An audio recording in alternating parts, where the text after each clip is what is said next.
Welcome to Sri Chakra news bulletin. ముందుగా headlines. దుబాయ్లో CM Revanth Reddy జన్మదిన సంబరాలు.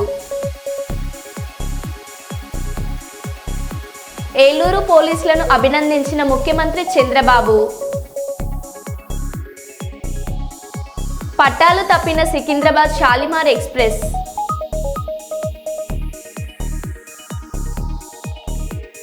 ఇల్లందులో షార్ట్ సర్క్యూట్తో జ్యువెలరీ షాప్లో అగ్ని ప్రమాదం.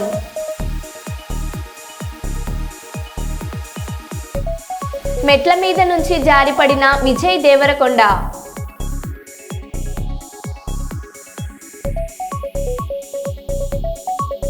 వెయ్యి 75 బస్తాల రేషన్ పట్టివేత.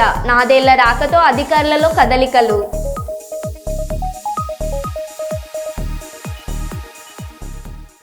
ఇక వివరాల్లోకి వెళ్తే, ఏపీలో తొలిసారి సీప్లేన్ పర్యాటకాన్ని ప్రారంభించిన రాష్ట్ర ముఖ్యమంత్రి నారా చంద్రబాబు నాయుడు విజయవాడ ప్రకాశం బ్యారేజ్ పున్నమిఘట్ నుంచి శ్రీశైలానికి సీప్లేన్లో ప్రయాణించిన ముఖ్యమంత్రి నారా చంద్రబాబు నాయుడు, కేంద్ర విమానయాన శాఖ మంత్రి రామ్మోహన్ నాయుడు ఏపీలో తొలిసారి సీప్లేన్ సేవలు ప్రారంభం. పౌర విమానయాన మంత్రిత్వ శాఖ, ఆంధ్రప్రదేశ్ రాష్ట్ర పర్యాటక అభివృద్ధి సంస్థ సంయుక్తం ఆధ్వర్యంలో శ్రీశైలం పాతాళగంగలో సీప్లేన్ డెమో లాంచ్ కార్యక్రమం నిర్వహించారు. ఇందులో ఆంధ్రప్రదేశ్ రాష్ట్ర విమానాశ్రయాల అభివృద్ధి సంస్థ మరియు FICCI పార్ట్నర్గా ఉన్నారు. శనివారం విజయవాడ పున్నమిఘాట్లో రాష్ట్ర ముఖ్యమంత్రి చంద్రబాబు నాయుడు సీప్లేన్ ప్రారంభించి కేంద్ర విమానయాన శాఖ మంత్రి రామ్మోహన్ నాయుడుతో కలిసి అందులో ప్రయాణించి శ్రీశైలానికి విచ్చేశారు. శ్రీశైలం పాతాళగంగలో సురక్షితంగా సీప్లేన్ ల్యాండ్ అయింది. ఈ అద్భుత ఆవిష్కరణ వీక్షించిన పాతాళగంగలోని ప్రజలు, ప్రజాప్రతినిధులు, నాయకులు తమ హర్షధ్యానాల మధ్య ముఖ్యమంత్రికి ఘనంగా స్వాగతం పలికారు. రాష్ట్ర మంత్రులు MD ఫరక్, BC జనార్దన్ రెడ్డి, కందుల దుర్గేష్, ఆనంద రామాయణ రెడ్డి, నంద్యాల జిల్లా collector Rajakumari Ganiya, joint collector C Vishnu Charan, జిల్లా SP ఆదిరాజ్ సింగ్ రాణా, నంద్యాల MP బైరెడ్డి శబరి, ఎమ్మెల్యేలు బుడ్డ రాజశేఖర్ రెడ్డి, గౌరు చరితారెడ్డి తదితరులు ముఖ్యమంత్రికి ఘనంగా ఆత్మీయ స్వాగతం పలికారు.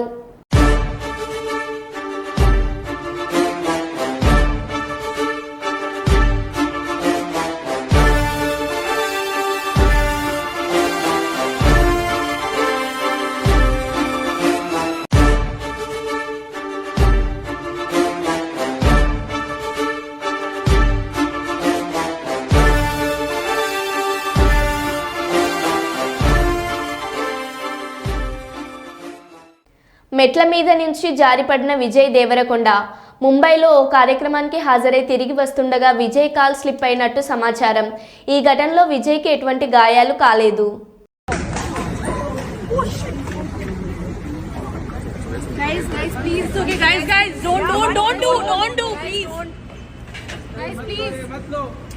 అనకాపల్లి రైల్వే స్టేషన్లో ప్రమాదం. రైలు ఎక్కుతూ జారిపడిన ప్రయాణికుడు. రైలు బోగి ప్లాట్ఫామ్ మధ్య ఇరుక్కున్న వ్యక్తిని కాపాడి ఆసుపత్రికి తరలించిన రైల్వే సిబ్బంది.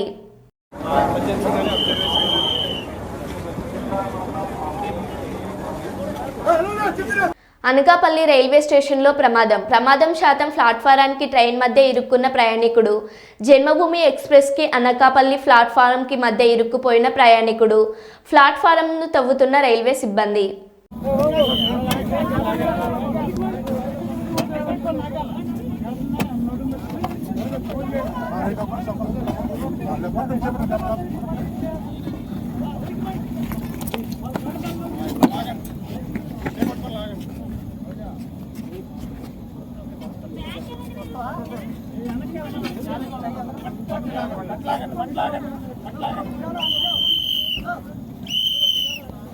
పెళ్లి పెటాకులు లేవు, ఫ్యూచర్ కూడా ఏమీ లేదు, వదిలేయండి సార్ ప్లీజ్. శ్రీరెడ్డి వేడుకోలు.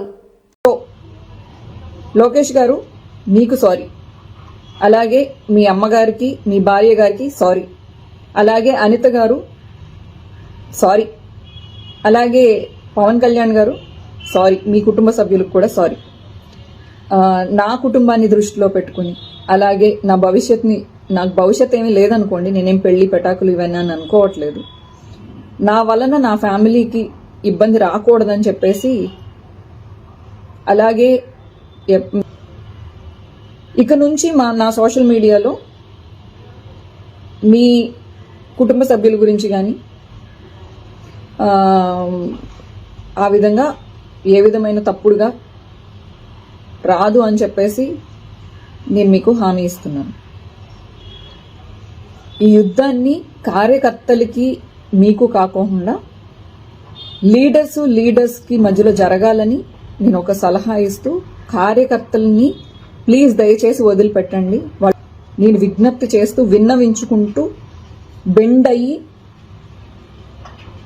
అడుగుతున్నాను, మా కార్యకర్తల్ని వదిలిపెట్టండి అని చెప్పి, ఇంక్లూడింగ్ మీ, నన్ను కూడా క్షమించండి. Thank you. రాష్ట్ర గవర్నర్ శ్రీ జిష్ణుదేవ్ వర్మ గారి గృహంలో సమగ్ర ఇంటింటి కుటుంబ సర్వే నిర్వహణలో భాగంగా పాల్గొన్న ప్రిన్సిపల్ సెక్రటరీలు శ్రీ సందీప్ కుమార్ సుల్తానియా, బుర్ర వెంకటేశం, జిల్లా కలెక్టర్ శ్రీ అనుదీప్ దూర్శెట్టి, అదనపు కమిషనర్ జీహెచ్ఎంసీ స్నేహ శబరీష్, ప్లానింగ్ డైరెక్టర్లు రూఫర్స్ ఓం ప్రకాష్, ఎన్యూమరేటర్లు తదితరులు పాల్గొన్నారు.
గుంటూరు జిల్లా ప్రతిపాడు నియోజకవర్గం వట్టిచెరుకూరు మండలం పుల్లడిగుంట 5 వేముల నందు ఓ ఇంట్లో రేషన్ బియ్యం ఉన్నట్లు సమాచారంతో డిఎస్ఓ కోమలి పద్మ తమ సిబ్బందితో కలిసి తనిఖీ చేయగా 1000 బస్తాల రేషన్ బియ్యం గుర్తించినట్లు సమాచారం.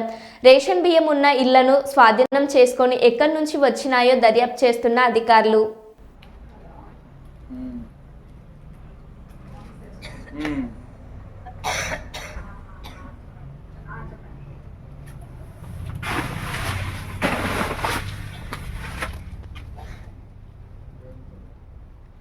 ఏపీ పోలీసులు వైఎస్ఆర్సీపీ సోషల్ మీడియా కార్యకర్తలను ఎలా వేధిస్తున్నారో పేర్లతో సహా చెప్పిన వైఎస్ జగన్.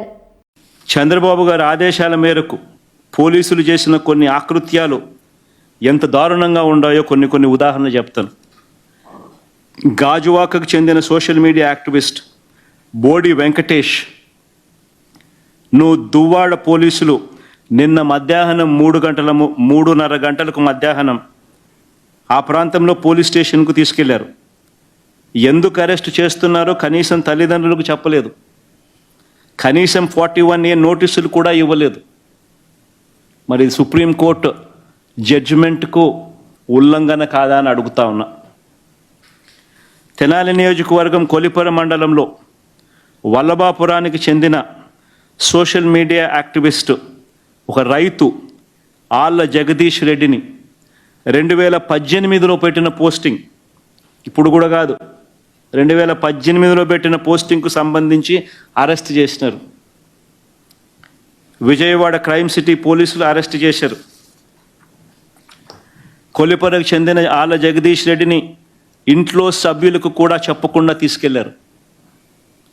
కుటుంబ సభ్యులు వెళ్ళి పోలీసులను అడిగితే మేము తీసుకెళ్ళలేదు, మాకు సంబంధం లేదని చెప్పారు. తీరా చూస్తే అక్కడున్న సీసీ కెమెరాల్లో పోలీసులు తీసుకెళ్ళినట్టు స్పష్టంగా కనిపిస్తూ ఉంది.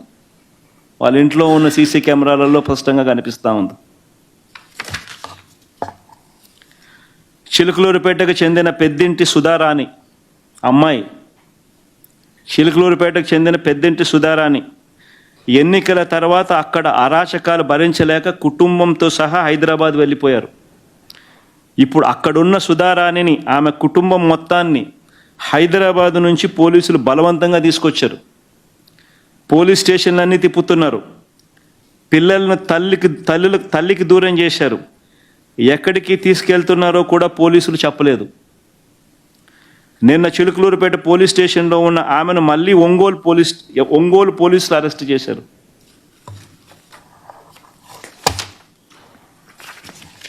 తాడేపల్లిలో అయ్యప్ప మాల వేసుకున్న నాని అనే మరో సోషల్ మీడియా కార్యకర్తను మొదట వినుకొండ అని చెప్పి అక్కడి నుంచి మార్కాపురం తీసుకెళ్లారు. నందిగామ నియోజకవర్గంలో పెండ్యాలలో ఒక వాట్సాప్ గ్రూపు అడ్మిన్ను అరెస్ట్ చేసి కొట్టారు. ఆ గ్రూప్లో ఉన్నవారికి నోటీసులు ఇచ్చారు. వీళ్ళంతా ఒకే గ్రామానికి చెందినవారు.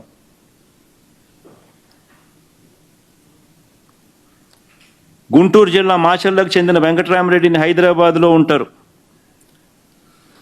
తన బావగారి ఇంటికి మాచర్లకు వచ్చాడు.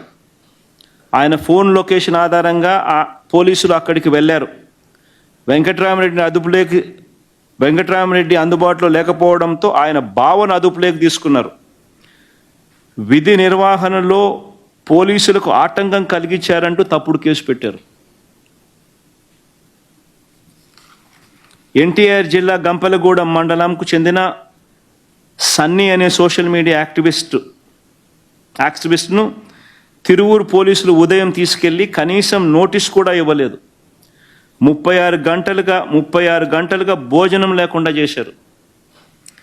గ్రామంలోని పెద్దలు వెళ్తే విడుదల చేశామని చెప్పి మళ్ళీ గంపలగూడెం పోలీస్ స్టేషన్లోనే పెట్టారు. మహానంది మండలంలో బొల్లవరం గ్రామానికి చెందిన తిరుమల కృష్ణను కర్నూలు సిపిఎస్ పోలీసులు ఆదివారం అర్ధరాత్రి అరెస్ట్ చేసి కర్నూలు తీసుకెళ్లారు. కృష్ణ దివ్యాంగుడని తెలిసి కూడా, అంటే హ్యాండిక్యాప్ అని తెలిసి కూడా అరెస్ట్ చేసి నానా ఇబ్బందులు పెట్టారు. అన్నమయ్య జిల్లాలో రాయచోటిలో కె హనుమంతరెడ్డిని 2 రోజుల క్రితం పోలీసులు తీసుకెళ్లారు.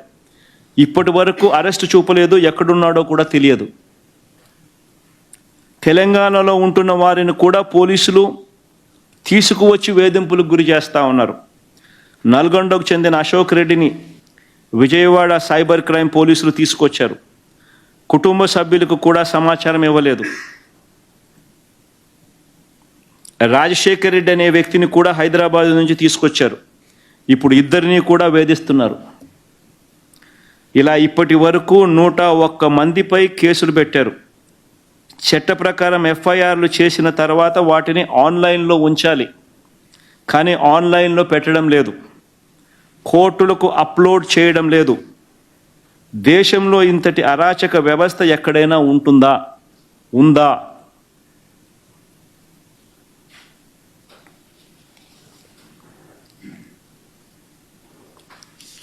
నిజంగా ఆశ్చర్యకరమైన విషయం. ఇంతటి దారుణమైన పరిస్థితులు ఉంటే డీజీపీ అనే వ్యక్తి ఎవరైతే ఉన్నారో చట్టం వైపున నిలబడాలి, న్యాయం వైపున నిలబడాలి. ఏ ప్రభుత్వం అధికారంలో ఉన్నా తప్పు జరిగితే సోషల్ మీడియా వేదికగా పోస్టు చేస్తున్నారు. ప్రజలు దాన్ని చదువుకొని తెలుసుకుంటున్నారు. చంద్రబాబు తన చేతిలో ఉన్న మీడియాని ఆపగలడు, కానీ నేడు సోషల్ మీడియా ప్రభావం పెరిగింది. దాన్ని చంద్రబాబు ఆపలేడు. తమ అభిప్రాయాలను స్పష్టంగా ప్రజలు చెప్పుకుంటున్నారు. అంబటి రాంబాబు, గుంటూరు జిల్లా వైఎస్ఆర్సీపీ అధ్యక్షులు. ఇవాళ ఏ ప్రభుత్వం అధికారంలో ఉన్నా మీరు చేస్తుంది తప్పు అని అతను భావిస్తే ఆ తప్పుని సోషల్ మీడియాలో టక్కన పోస్ట్ చేస్తున్నాడు. లక్షలాది మందికి రీచ్ అవుతుంది. దాన్ని చదువుకుంటున్నారు, చూస్తున్నారు, ఒక అవగాహనకు వస్తున్నారు. That is the social media. దీన్ని ఎవ్వడు ఆపలేడు. చంద్రబాబు నాయుడు గారు మీడియాని మొత్తాన్ని ఆపేయగలడు. ఏ మీడియాని? తన చేతిలో ఉన్న మీడియాని, టీవీల్ని, పత్రికల్ని, వీటన్నిటినీ కట్టుదిట్టం చేయగలిగినటువంటి శక్తిమంతుడు చంద్రబాబు నాయుడు గారు. వాటన్నిటినీ కట్టుదిట్టం చేసి ఆయన పెద్ద నాయకుడుగా నిరూపించుకునేటటువంటి ప్రయత్నం చేశాడు. ఇవాళ ఆ మీడియా ప్రభావం తగ్గుతూ వచ్చింది, సోషల్ మీడియా ప్రభావం పెరుగుతూ వస్తుంది. ఇవాళ ఏ టీవీలో ఉన్న న్యూస్ పడితే దానికన్నా ముందు సోషల్ మీడియాలో వచ్చేస్తుంది. సోషల్ మీడియా ద్విగుణీకృతంగా సమాజంలోకి వచ్చేసింది. దానివల్ల అనేక లాభాలు జరుగుతూ ఉన్నాయి. కమ్యూనికేషన్ విపరీతంగా పెరుగుతూ ఉన్నది. తమ అభిప్రాయాల్ని స్పష్టంగా ప్రజలు చెప్పుకునే పరిస్థితి వస్తుంది. This is the social media. ఈ సోషల్ మీడియా వల్ల ఎప్పుడైతే ఒక మహత్తరమైనటువంటి మార్పు విప్లవం వస్తుందో దాంతోపాటు కొన్ని దుష్ఫలితాలు కూడా వస్తాయి. దానిలో బూతులు తిట్టేవాడు, వాడు ఇష్టం వచ్చినట్టు మాట్లాడేవాడు, వ్యంగ్యంగా మాట్లాడేవాడు, భావ స్వేచ్ఛ ప్రకటనకు విరుద్ధంగా ప్రవర్తించేవారు వాళ్ళు కూడా వచ్చేశారు. దీన్ని డివైడ్ చేసుకుని ప్రజలు ఆలోచించాలి, ప్రభుత్వం కూడా ఆలోచించాలి, ఏ ప్రభుత్వం అయినా కూడా. దురదృష్టం ఏంటంటే మొత్తం తనకున్న మీడియా మొత్తాన్ని చంద్రబాబు నాయుడు గారు ఉసిగొల్పే కార్యక్రమం చేస్తున్నాడు మా మీద. ఏలూరు పోలీసులను ముఖ్యమంత్రి నారా చంద్రబాబు నాయుడు అభినందించారు. ఈ సందర్భంగా ఆయన ట్వీట్ చేశారు. గత త్రైమాసికంలో దొంగలు ఓ బైక్ను దొంగలించారు. నీలి ఆలివేణి అనే మహిళ తన తలసేమియా బాధిత కుమార్తెను ఆసుపత్రికి తీసుకెళ్లేందుకు ఉపయోగించిన బైక్ను ఎత్తుకెళ్లారు. బైక్ దొంగలించినప్పుడు కుటుంబాలు ప్రతికూలంగా ప్రభావితమైనతాయని సీఎం చంద్రబాబు అన్నారు. అయితే గత త్రైమాసికంలో మాత్రమే పోలీసులు 251 దొంగలించిన బైక్లను స్వాధీనం చేసుకున్నారు. 25 మంది అనుమానితులను అరెస్ట్ చేయడం తనకు సంతోషంగా ఉందని తెలిపారు. ఈ కేసులను ఛేదించడానికి, బాధిత కుటుంబాలకు ఉపశమనం కలిగించడానికి పోలీసులు సరికొత్త సాంకేతికతను ఉపయోగిస్తున్నారన్నారు. ఏలూరు పోలీసుల సత్వర చర్యలు, ప్రజాసేవను తాను అభినందిస్తున్నానని ముఖ్యమంత్రి రేవంత్ ఎక్స్లో పేర్కొన్నారు. ఈ మేరకు ఏపీ పోలీస్ శాఖ ఎక్స్లో పోస్ట్ చేసిన వీడియోను సీఎం చంద్రబాబు రీట్వీట్ చేశారు. కాకినాడ జిల్లా ప్రతిపాడు నియోజకవర్గం అడ్డతీగల మండలం బొంగరాలపాడు వద్ద ఏలేరు వాగులో ఇసుక తీయడానికి దిగిన ఏలేశ్వరం మండలం తూర్పు లక్ష్మీపురం గ్రామానికి చెందిన 4 వ్యక్తులు వాగులో గల్లంతయ్యారు. విషయం తెలుసుకున్న ప్రతిపాడు ఎమ్మెల్యే సత్యప్రభ హుటాహుటిన బయలుదేరి రంపచోడవరం ఎమ్మెల్యే శిర్షితో కలిసి సంఘటన స్థలానికి చేరుకొని ఏలేరు వాగును పరిశీలించారు. స్థానికుల సహకారంతో ఏపీ ఎన్డీఎస్ఆర్ఎఫ్ సిబ్బంది 2 మృతదేహాలను వెలికి తీశారు. మిగతా మృతదేహాల కోసం గాలింపు చర్యలు చేపట్టాలని, అవసరమైతే ఎన్డీఆర్ఎఫ్ సిబ్బంది సహాయం తీసుకోవాలని సంబంధిత అధికారులను ఆదేశించారు. ఇక మించి ఇటువంటి సంఘటనలు పునరావృతం కాకుండా హెచ్చరిక బోర్డులు ఏర్పాటు చేయాలని అధికారులకు ఆదేశాలు జారీ చేశారు. ఇటువంటి ఘటనలు చాలా బాధాకరమని, ఇసుక తవ్వకాలు జరిపేవారు అక్కడి పరిస్థితులను అంచనా వేసి తవ్వకాలు జరపాలని సూచించారు.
మా తల్లిలు కొడుకు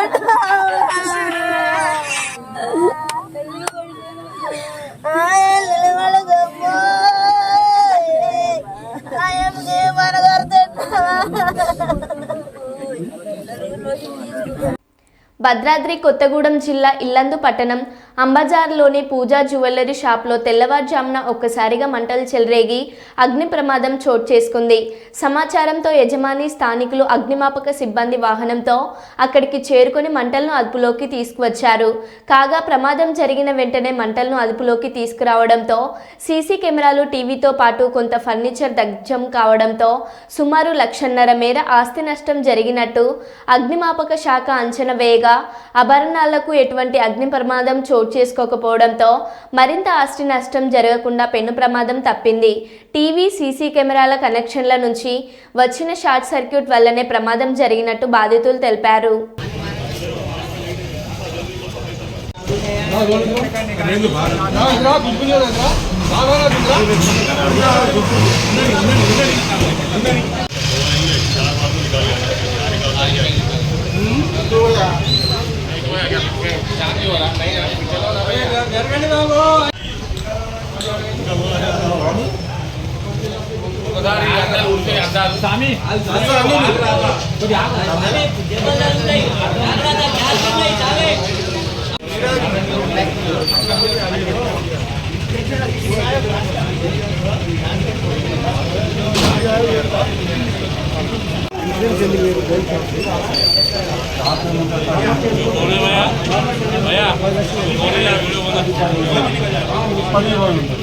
ఫర్నిచర్ డ్యామేజ్, కొద్దిగా సీలింగ్ అయితే డ్యామేజ్ అయింది.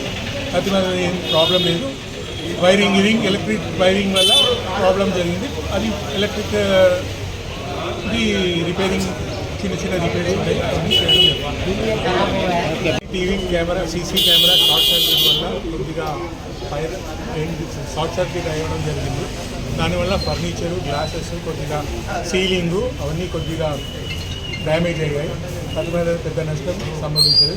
అదృష్టం చాలా కొద్దిగా ఫైర్ ఇంజన్ వాళ్ళు వచ్చి ఫైర్ని పొగను కంట్రోల్ చేశారు. దాని తదుపరి కార్యాలు అది ఏముందో మేము చూసి వచ్చిండు. మేము స్పాట్లోనే వచ్చినాం. తర్వాత 1 లక్షల డ్యామేజ్ అయింది. పూజా జ్యువెలరీస్ CO2 పెట్టి ఆడిపోయి తర్వాత వాటర్ కొట్టాల్సిన అవసరం లేదు. మేము అమ్మటే వచ్చి మంటలను అదుపు చేయడం జరిగింది. సుమారు ఎంత నష్టం వచ్చింది? 1.5 లక్షన్నర. బంగారానికి ఏం హాని జరగలేదు. బంగారం ఏం కాలేదు. మొత్తం సేఫ్గా ఉంది. బంగారానికి ఏం హాని జరగలేదు. 1 లక్షన్నర దేనికి లాస్ వచ్చింది? కాలింది. తర్వాత సీలింగ్ ఒకటి, తర్వాత DVR CC ఫుటేజ్ 3 కాదు 1 లక్షన్నర దాకా ఉంటుంది. ఏసీ కూడా కాదు. ఏసీకి ఏం డ్యామేజ్ కాదు. వస్తువులకి డ్యామేజ్ కాదు. బంగారానికి ఎటువంటి హాని కాదు. భద్రకాళి చెరువు పూడిక తీసే పనులను అడ్డుకున్న మత్స్యకారులు తమకు ప్రత్యామ్నాయం చూపిన తర్వాతే చెరువులో నీటిని తొలగించాలని మత్స్యకారులు ఆందోళన చేపట్టారు.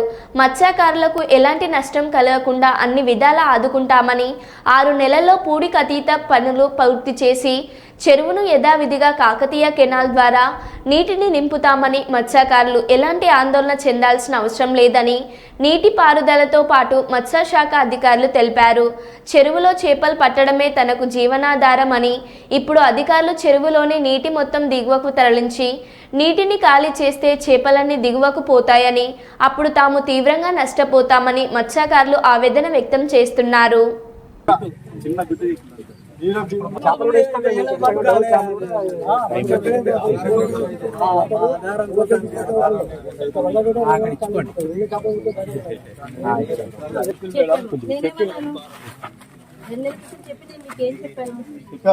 మీరు చెప్పింది కానీ మా సభ్యులు అవుతున్నారు కావాలి. ఇదో మొత్తం చెరువు మాకు ఉపాధించగలుగుతాం. ఒక్క నిమిషం ఆగండి. 2 నెలల క్రితం చెప్పాము. ఇప్పుడు ఉన్నది ఇప్పుడు మేము ఉన్న నెంబర్లలో ఒక 15 మంది పడుతుంది. ఛాయిస్ లేదు. కణవాళ్ళు వద్దంటారు మా వాళ్ళే. అలా మా వాళ్ళే కణవాళ్ళు వద్దంటారు. మా పరిస్థితి ఏంటి? మేము ఎడబట్టాలి. ఇప్పుడు మాకు సొసైటీలో పోసే పిల్లలు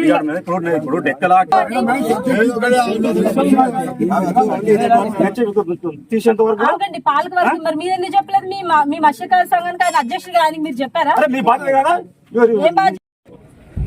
ఇంతకుముందు 5 సార్లు ఉమ్మడి వరంగల్ జిల్లాకు సెషన్, హన్మకొండ జిల్లాకు చీఫ్ ప్రమోటర్గా ఉన్నాను. ఈరోజు ఏదో భద్రకాళి చెరువు చెంపడానికి వీరు ప్రభుత్వం నిర్ణయం తీసుకోవడం జరిగిందో దీన్ని మేము వ్యతిరేకించడం లేదు. కానీ కాకపోతే ఏంటంటే దీనిపై చెరువు పైన దాదాపు 450 మంది కుటుంబాలు జీవనోపాధి కోల్పోయేటువంటి పరిస్థితి ఉంది. కాబట్టి మరి సడన్ గా నిర్ణయం తీసుకోవడం వలన అందులో ఉన్నటువంటి చేపలన్నీ కూడా పోయేటువంటి ఆస్కారం ఉంది. కాబట్టి మరి వాళ్ళకు జీవనోపాధి కల్పించవలసిన అవసరం ప్రభుత్వం పైన ఉంది. దీన్ని జిల్లా కలెక్టర్ గారు మరి స్థానిక ఈ వరంగల్ సంబంధించిన మంత్రులందరూ కూడా చొరవ తీసుకొని ఈ 450 కుటుంబాలను ఆదుకోవడానికి ఆల్టర్నేటివ్ ఏందనేది ఆలోచించాలని నేను మనవి చేస్తున్నాను. అదే రకంగా ఇది విత్ ఇన్ పీరియడ్ లో జూన్ వరకు ఇప్పుడు ఉన్నటువంటి ఇరిగేషన్ గారు కానీ మిగతా డిపార్ట్మెంట్ కూడా రెవెన్యూ డిపార్ట్మెంట్ ఆర్డీ గారు కానీ మేము 6 నెలల్లో కంప్లీట్ పనులు చేస్తానని వాళ్ళు హామీ ఇవ్వడం జరిగింది.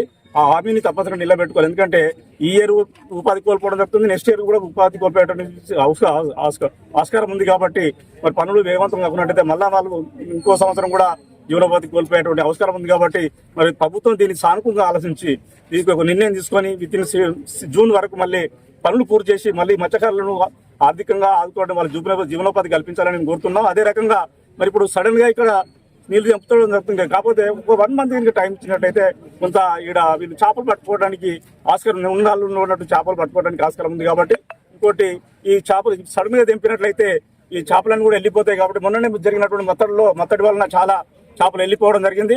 ఇక్కడ వీళ్ళే డిపార్ట్మెంట్ వాళ్ళు మరి ప్రభుత్వ పరంగానే వీళ్ళకు జాలీలు ఏర్పాటు చేసి చేపలు పోకుండా వాళ్ళు ఏర్పాటు చేయాలని నేను జిల్లా సంఘం తరఫు నుండి మనవి చేస్తున్నాం. మరో బులెటిన్లో మళ్ళీ కలుద్దాం. Stay tune.